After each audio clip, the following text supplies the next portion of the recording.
நித்யஸ்ரீ உடைய ஹஸ்பண்ட் மகாதேவன் இறந்ததும் இதே மாதிரி தான் அடையார் ஆற்றுல நின்று தான் இறந்தாங்க. இனிமேல் அடையார் ஆட்டுக்கிட்ட அந்த பிரிட்ஜுக்கிட்ட வேலி தான் போடணும் போல இருக்கு. இனிமேல் அது சேஃபாக தான் வச்சுக்கணும் கவர்மெண்ட் எனக்கு தெரிஞ்சு. ஏன்னா அந்த டைம் கிடக்கிறப்ப டக்குன்னு ஒரு நெகட்டிவ் தோணுச்சுன்னா போய் குதிச்சிடுறாங்க அப்படின்ற தான். எனக்கு தெரிஞ்சு அவர் ஃபினான்ஸ் பண்ணுவார். அது சின்ன சின்ன படங்களுக்கு சின்ன சின்ன வகையில் ஃபினான்ஸ் பண்ணுவார். அது எனக்கு தெரியும். அவர் சென்னை செங்கல்பட்டு விநியோக சங்க தலைவர் மட்டும் இல்லாமல் சிறு சிறு படங்களுக்கு சின்ன சின்ன அமௌண்ட்டை கொடுத்து அது ரிலீஸ் அப்போ வாங்கிட்டு தான் இருந்தார். அதில் மாற்று இல்லை.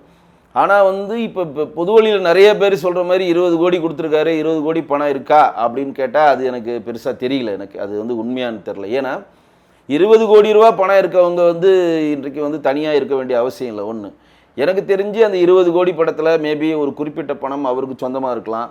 இன்னும் ரெஸ்ட் ஆஃப் த பணம் வேறு யாருன்னா பெரிய ஃபினான்ஷியர்ட்டை வாங்கி கம்மி விலையில் வாங்கி கம்மி வட்டிக்கு வாங்கி இவர் சினிமாவுக்கு அதிகமாக கொடுக்குறது வாய்ப்பு கூட இருக்கலாம். அந்த பெரிய தொகையை கொடுத்த அந்த ஃபினான்ஷியர் பெரிய அழுத்தத்தை இவர் கொடுத்துருக்கலாம். எல்லாம் லாம் தான் சொல்கிறேன் நான். இதுதான் நடந்ததுன்னு சொல்ல இருக்கலாம்.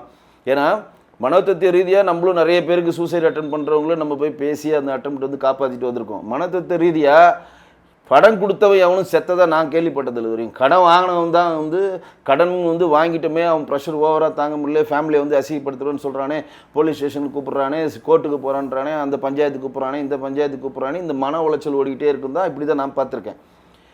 இடையில் ஒரு வருடமாக அவர் ஃபேமிலியை பிரிந்து அவருக்கு 3 மகன்கள், ஒரு மகள். அவங்களுக்கு அம்மா அவங்களுடைய ஒய்ஃப் 2 வருடத்துக்கு முன்னாடி இறந்துட்டாங்க. ஒரு வருடமாக நுங்கம்பாக்கத்தில் இருக்க பாம்க்ரோ ஹோட்டல்லாம் அவர் தங்கியிருந்தார். அதெல்லாம் எனக்கு தெரியும். நானும் சுபாஷ்லாம் போய் பார்த்துருக்கோம். அங்கே தான் தங்கியிருந்தார். அவர் டிரைவர் மட்டும் தான் தங்கியிருந்தார். அப்போ ஒரு தன்னம்பிக்கையாக பெரிய பெரிய நடிகர்களும் பெரிய பெரிய விநியோகஸ்தர்களையும் எதிர்க்கக்கூடிய சக்தி அவர்கிட்ட இருந்துச்சு. பொலிட்டிக்கல் ரீதியாகவும் திமுகவுக்கு சப்போர்ட் பண்ணி விஜயெல்லாம் மிகப்பெரிய லெவலில் அவர் எதிர்த்துட்டு வந்தார். யார் போய் போனாலும் அவர் மனதில் பட்டதை சொல்லுகிற வல்லமை அவர்கிட்ட இருந்துச்சு. அதில் எந்த மாற்றம் இல்லை. ஆனால் பெரிய லெவல் பணத்தை அவருக்கு எந்த ஃபினான்ஷியர் கொடுத்துருக்காங்க, அந்த ஃபினான்ஷியர் எந்த அளவு ப்ரெஷர் இவருக்கு கொடுத்துருக்காரு அப்படின்றது தான் இன்றைக்கு விசாரணையில் நம்ம கண்டுபிடிக்க வேண்டிய ஒரு செய்தி.